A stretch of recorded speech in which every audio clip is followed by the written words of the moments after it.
Bonjour, bonsoir à tout le monde, bienvenue sur ma chaîne. Moi c'est Jeanne d'Arc et vous êtes sur Aligne-toi.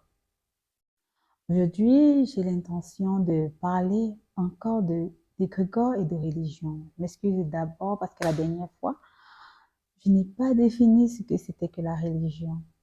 Il y a tellement de définitions sur la religion. Pour moi, j'ai pris ce qui me paraissait le plus simple possible. La religion, c'est un ensemble de croyances et de rites qui unissent les membres d'une société. Alors, cela est dit, pour moi, comme je le disais la dernière fois, en fait, pour moi, je ne saurais dire à quelqu'un si oui ou non, c'est bien de quitter la religion. Parce que, pour ma part, je veux te dire, je suis une adepte du Christ. Alors, pour moi, je n'ai pas vu ni entendu Jésus dire à un quelconque moment aux gens de quitter la religion. Non. Au contraire, ce que je voyais bien, c'est selon ce que j'ai lu dans la parole de Dieu, c'est que dans la Bible, c'est que Jésus se rendait au temple chaque matin. En fait, comme à l'accoutumée, on avait l'habitude de dire, comme à l'accoutumée, Jésus allait à la synagogue. Et puis, quand il est revenu sur Jérusalem, quand il a senti que c'était l'heure de sa mort, euh, la Bible nous dit que chaque matin, il se rendait à la synagogue. Et chaque matin, de, jusqu'à l'heure de sa crucifixion, chaque matin, il était à l'église. Alors, je saurais vraiment dire à quelqu'un si oui ou non, il doit quitter la religion. Euh, tout ce que je sais, ce que Jésus a dit, ne faites pas ce qu'ils disent, euh, faites ce qu'ils vous disent de faire, mais ne faites pas ce qu'ils font.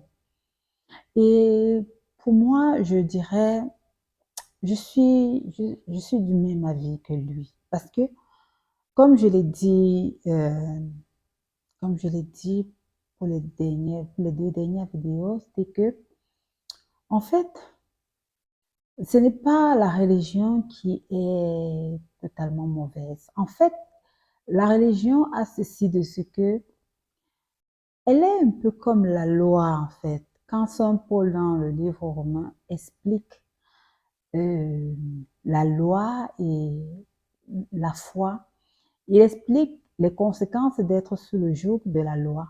Et il explique aussi comment ça se passe quand tu es en Christ, c'est-à-dire sur la foi en fait, la foi en Christ. Il explique les deux et il montre bien qu'en réalité, il y a beaucoup de personnes qui sont religieuses, mais ils demandent à ces personnes de quitter le statut de religieux, donc de quitter le joug de la loi. Parce que la loi avait tellement d'injonctions et on ne saute aucune injonction. Si tu veux partir sur le principe que tu veux rester sous la loi, ça veut dire que tu dois suivre toutes les injonctions. Et même Saint Paul disait, c'est pas facile. C'est pas facile, non. Ce serait mieux vraiment de revenir à Christ. Ce serait vraiment mieux de chercher le chemin de Jésus, du Christ, puisque Jésus a dit, bon, je vous est léger, mon fardeau très léger à porter, en fait. Donc, on devrait trouver le moyen de quitter le joug de la loi pour la foi, pour le joug de Jésus qui lui, il a payé le prix.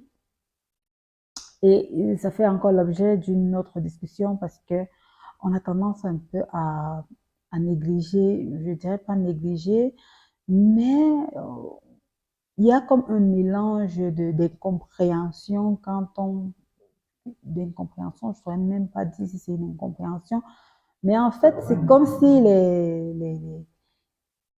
si les chrétiens, je veux dire les chrétiens, oui, devenaient paresseux dès qu'ils arrivent à, à, dès qu'ils sont confrontés à une situation, je dis peut-être au niveau de la tradition, oui, et ils vont commencer à dire Jésus a payé le prix, je n'ai plus besoin de faire tout ça. Mais est-ce que toi-même tu as déjà porté ta propre croix? Parce il faut comprendre qu'il faut porter sa propre croix. pour avoir accès justement à ce que lui, Jésus, est venu nous donner. Il faut porter ta propre croix. Jésus nous a dit que si quelqu'un veut se mettre à sa suite, qu'il prenne sa croix et qu'il vienne le suivre. Alors, pour ma part, comme je l'ai dit, moi, je préfère nourrir Jésus comme égrégore. Et le bien qu'il y a à nourrir Jésus comme égrégore, pour moi, c'est le fait que Jésus lui-même est une entité à part entière qui ne dépend pas. Donc, c'est une entité vivante, en fait. Parce que dans les égrégores, il y a des entités qui ne sont pas vivantes, en fait. Comment je dirais ça? Le fait que nous soyons rassemblés deux ou trois, réunis au nom de je ne sais pas quoi, peut-être du commérage. C'est une entité que nous sommes en train de nourrir, peut-être une entité morte en fait, mais elle prend de l'ampleur, mais elle peut aussi s'éteindre. Si on cesse, si on cesse, on reprend conscience, on décide de se mettre à autre chose, cette entité-là peut s'endormir. Mais pourtant, Jésus, lui, c'est une entité qui n'a pas besoin. En fait, il ne dépend pas des émotions que nous mettons à que, des émotions que nous nourrissons. Il ne dépend pas de cela parce qu'il est déjà d'abord une entité céleste. Donc, puise il puise dans les entités célestes. Donc, il est même d'abord la plus puissante entité céleste. Alors, moi, je préfère nourrir Jésus parce que c'est lui qui me nourrit d'abord. Vous voyez un peu, c'est lui qui me nourrit d'abord.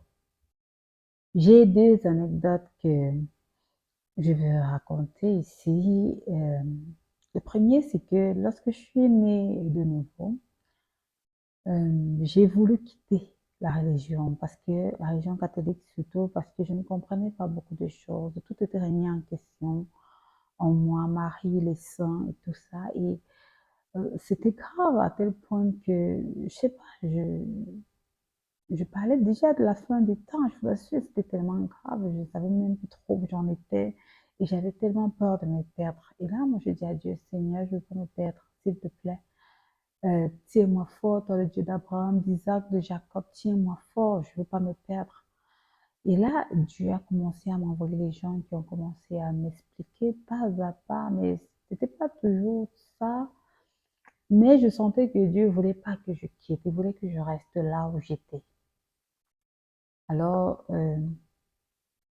avec le temps, j'ai vécu mes propres miracles avec Marie, les saints, et vraiment, c'est ça qui m'a solidifié dans ma foi catholique, hein. Et la deuxième anecdote, c'est que dans ma marche avec le Seigneur, j'avais vraiment besoin de faire des choses qui devaient me, me, me rapprocher un peu plus de Dieu. J'avais besoin de solidifier cela et j'avais pris des décisions comme faire la messe du matin, par exemple, me lever tous les matins et faire la messe du matin. Mais cela a commencé à bousculer vraiment beaucoup dans mon mariage, dans ma famille. Les gens n'étaient pas contents, et je me sentais tellement seule dans cette situation. Tout le monde me donnait l'impression que ce que je faisais était mal, au point où moi, j'étais effrayée par cela. Alors, un matin, je me suis dit, bon, vraiment, si tout le monde n'est pas d'accord, vaudrait mieux abandonner juste. Abandonne, laisse tomber. Pourquoi tu t'obstines à vouloir le faire? Si ça va mettre en péril ton mariage, et puis en plus, Dieu a dit, l'homme est le chef de la famille, il est la tête, et puis tu dois être soumise. Alors, ce matin-là, je me suis levée, et je me suis dit, je fais ma prière, et puis après, les enfants, ils vont à l'école. Alors, quand je veux juste ma Bible comme ça, je tombe sur un psaume. Et le psaume, le verset du psaume disait, quand je vais trouver ce psaume, ça fait un peu longtemps, je ne suis pas très, Je m'étais souvenu de ça, mais le temps a passé, j'ai oublié, non? Et le son disait, il est bon de prier tous les matins et même de se rendre à la maison du Seigneur. Alors là, j'ai couru, je me suis apprêtée et je suis partie à l'église. Et durant cette période-là, les paroles les paroles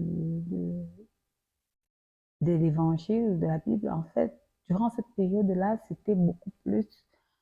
C'est par votre persévérance que vous serez sauvés. J'entendais ça tout le temps. C'est par votre persévérance que vous serez sauvés. Je me disais, je dois juste persévérer. Je ne sais même pas de quoi est-ce qu'il est question, mais je dois juste persévérer. Et je pense que je suis plus que bénie aujourd'hui. Je suis plus que bénie d'avoir écouté cette voix-là.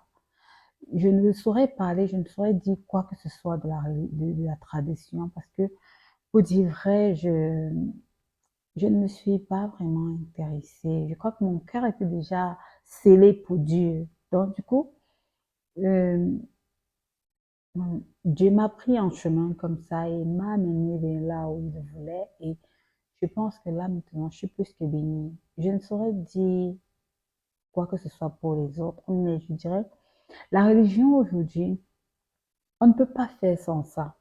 Alors, je pose la question, mais qu'est-ce qu'on fait donc?